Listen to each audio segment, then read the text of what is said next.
So let's get started. Why are we here?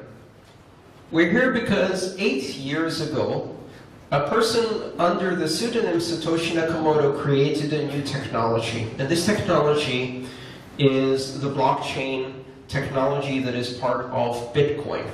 Now, this technology is not just one thing. In fact, there's 4 different technologies coordinated together. Bitcoin was the culmination of decades of research into cryptography and digital currencies.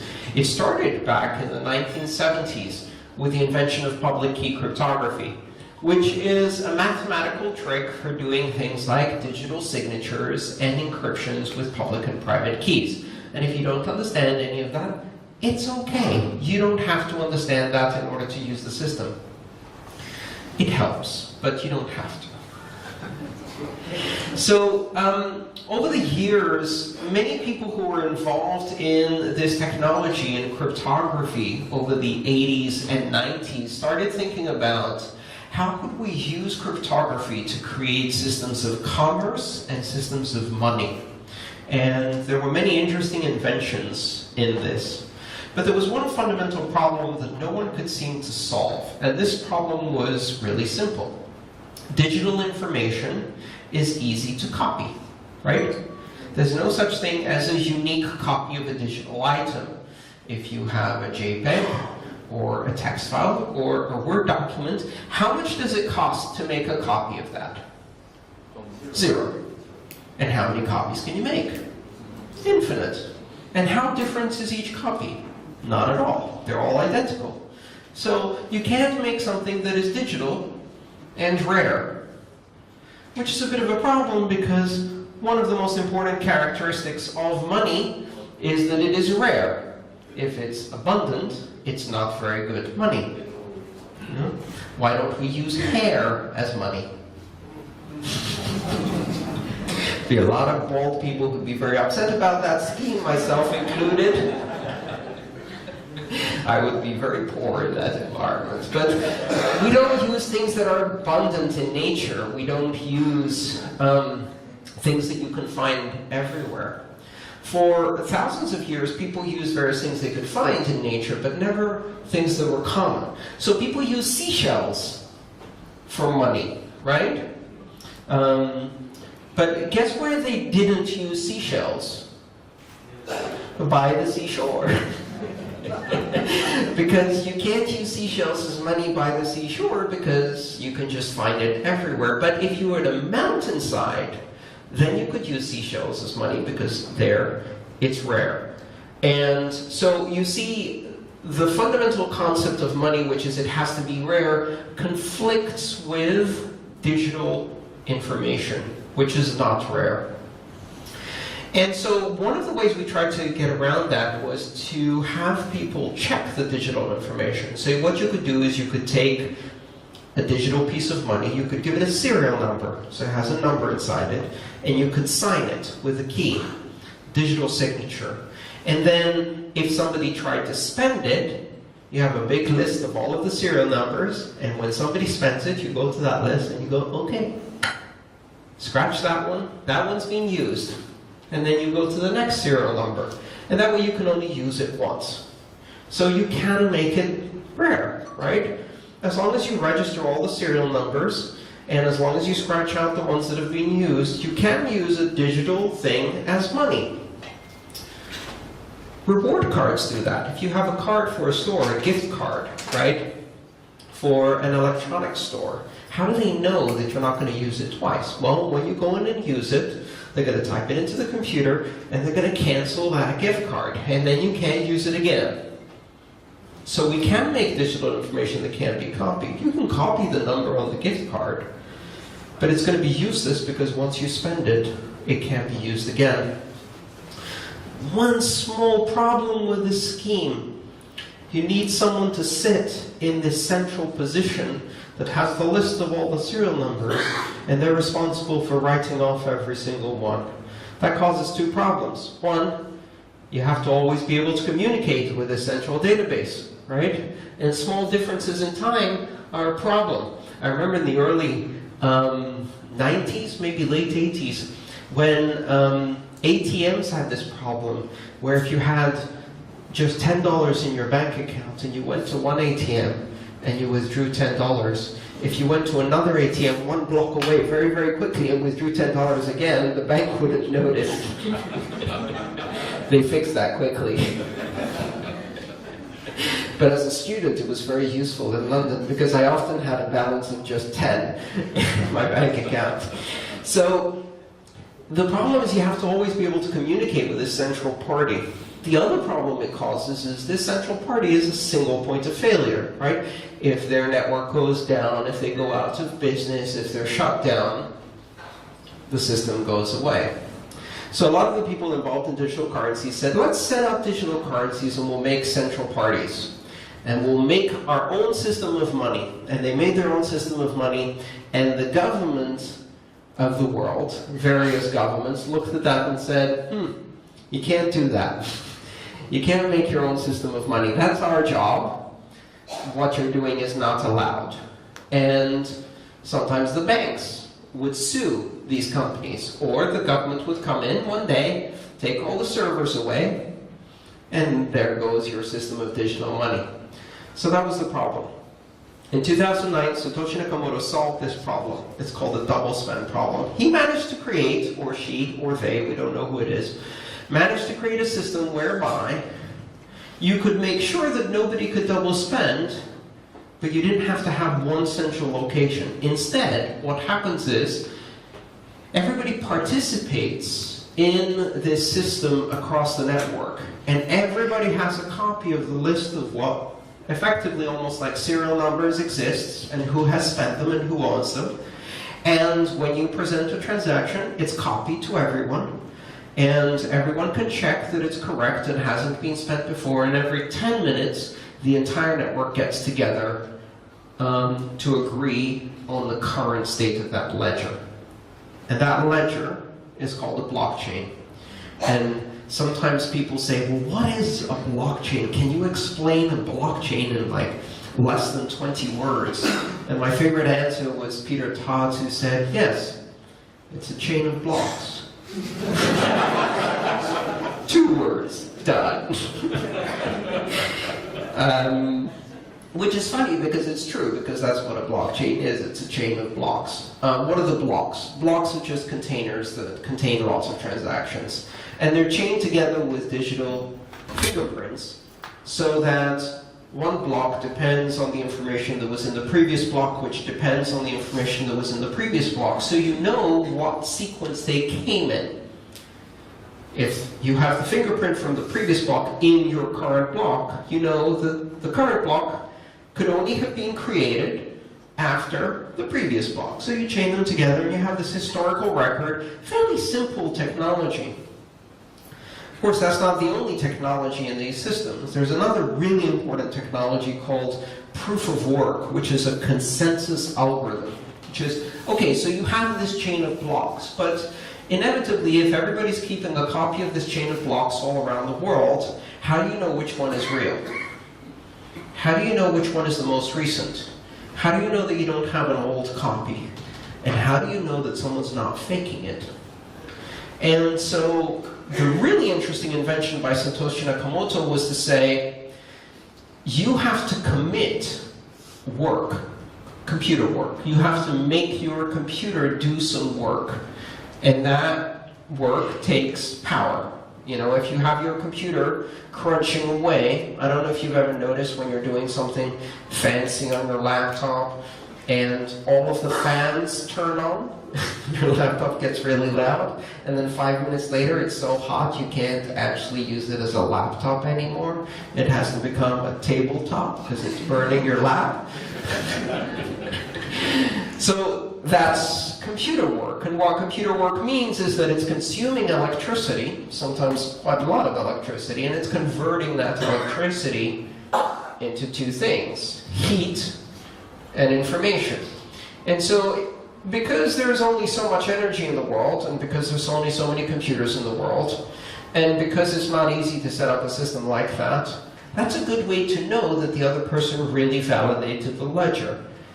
And so behind the system of Bitcoin and all other, or most other open public blockchains, is this idea that all of the participants who are verifying the security and checking to produce this chain of blocks in a way that everyone can trust are spending energy as a guarantee that they're telling the truth. And the way it works is a simple competition. If I want to create a block on the blockchain, I first have to burn a lot of energy. I'm committing this energy. I'm staking it. I'm putting a pledge. And that's my guarantee. And if I burn this energy and correctly validate all of the transactions, I check each transaction and say, has this been spent before? Is this person lying? Is that signature correct? Do the amounts add up? I do all of the rules. I check all of the rules. Great. Then, if I produce this block and I prove how much energy I've put in, and that block is acceptable to everybody else, I get a small reward. I get paid the fees, and I get paid some new Bitcoin. And that's the competition. It's a really simple idea, really. It's market economics applied to this competition. Now, what stops me from lying? Nothing, really, except that I'm going to put all the electricity, produce a block that contains a lie. Everybody else will see that block, will say, that's a lie. That signature was wrong, that transaction didn't add up, that one had been spent previously, whatever it might be. You didn't do the work. You didn't securely check the rules. So we're all going to ignore your block, and they ignore my block. Now I don't get reward. But the problem is, I've already spent the electricity. And come the end of the month, I'm going to get an electricity bill. Now, if you're doing this on a small scale, it might not matter. If you're doing it with your laptop, you've never burned $1 of electricity, produced a fake block, everybody rejected it, you lost your $1 of electricity. Today, on a global basis, we're talking at several millions of dollars of electricity per day. So now, if you have a warehouse with 200,000 of these computers burning power in order to check the blocks, and as they're burning that power, they're checking the rules. And if they make a mistake and produce a block that's not valid, instead of getting a reward, which is worth quite a lot of money, they get nothing.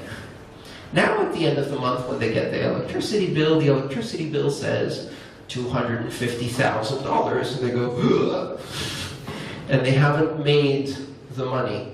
So now cheating, that can get really expensive really fast. And that's the whole point.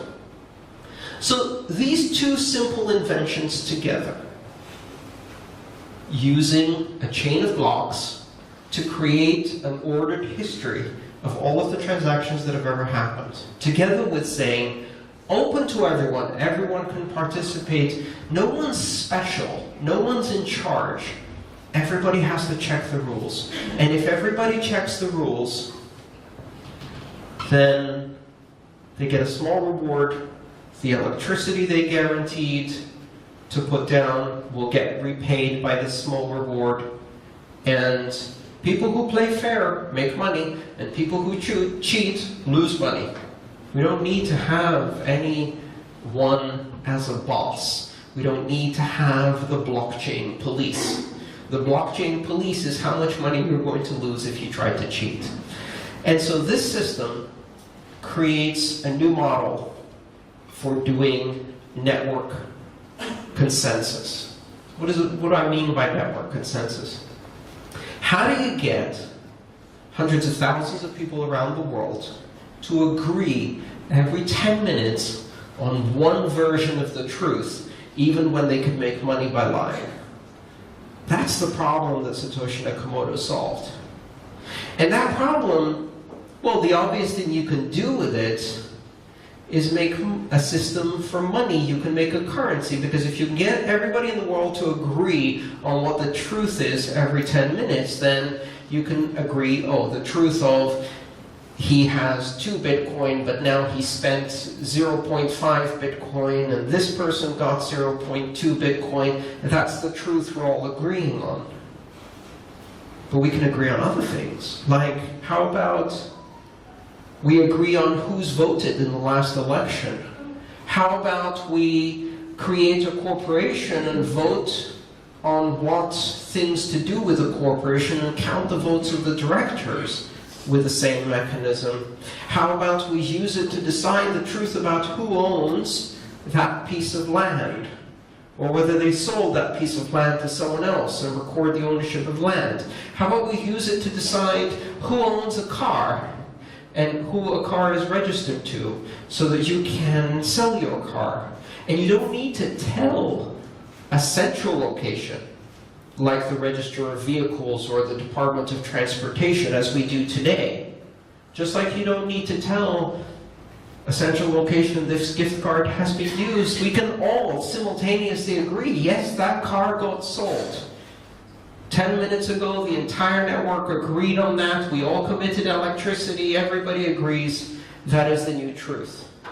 So this system suddenly becomes much more than just money. It's a way to make decisions and find truth and trust people you've never met on the internet to be fair, not because someone's watching, not because someone's in charge, but because if they cheat, they lose money. Market-based economics applied to network-based decision-making. And this thing can happen across the globe.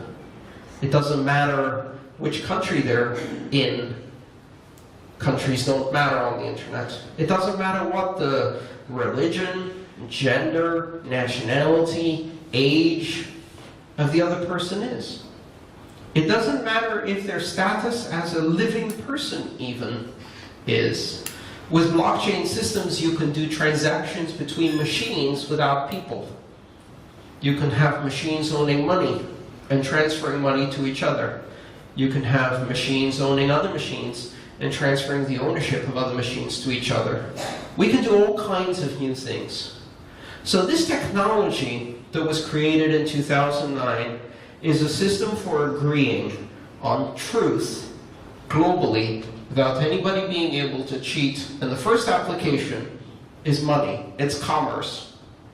Because if you make it impossible to cheat, you can make commerce much more effective and much cheaper for everyone. You can give people access to the things they don't have access today. Billions of people don't have a bank account. Why do they not have a bank account? Many, because they have no identity documents, because they don't have the ability to read or write or understand numbers. But you don't need an identity document on the blockchain, because the blockchain doesn't care who you are. The blockchain doesn't even care if you're a human being. The blockchain only cares if your transaction adds up. And that fundamental truth is neutral. So you get this concept of neutrality. Now, there's a few other little things that I find exciting because of my particular political interests, which are the fact that because the system runs everywhere and is a participatory system with all of these computers which run around the world, and you don't need to know where they are, and you don't need to know who's running them because they have to tell the truth, you can't force them to do anything. So on this system, no one can seize somebody else's money. No one can freeze an account. No one can say, this transaction is allowed, this transaction is not allowed. A transaction only has two states. It's either correct or incorrect. There's no such thing as allowed or not allowed, because no one's in charge. If the transaction is incorrect, it will go through. And no one can stop it. There's no such thing as this person is allowed to access the network and this person is not allowed to access the network. You can't separate people by caste, religion, tribe, nationality. Everyone is allowed because they didn't ask for permission. They just download an app. In fact, they don't even need to download an app. They can write the app themselves. With this book, you could actually write a Bitcoin compatible wallet without downloading it. Just download a book read it, understand it, program your own wallet. Now you have access to the Bitcoin system. No one can stop you from accessing and using this technology. So it opens up the possibility of 7.5 billion people becoming connected to each other in a way that allows them to trust the authenticity of the transactions they see on the blockchain, to know whether someone voted, whether they bought a car, not know who that person is, but if they're presented with evidence, they know they belong to that car. That car belongs to them. They know that they have voted, they know that they have made the payment, whatever that payment may be. A completely open system based on the internet, with no borders, with no banks, with no governments, with no corporations, with no companies in between, just person to person. The same thing that the internet did for the flow of communication, for the ability of any human being anywhere who has even the slowest, most basic access to the internet to speak with the same voice as the biggest newspaper on the planet. Now, anybody with even the slowest access to the most basic internet has the ability to transact with the power of the biggest bank in the world. Actually, they have the power to do it faster, cheaper, and more securely. The internet just happened to banking, and banking is going to completely transform. And finance is going to be completely transformed. And investments and funding for startups is already being completely transformed. And next, legal contracts and registration of land and registration of assets like vehicles are going to be completely transformed. And no one can stop this, because all it is mathematics. You cannot prohibit the application of mathematics once people understand how it works. This is pure science.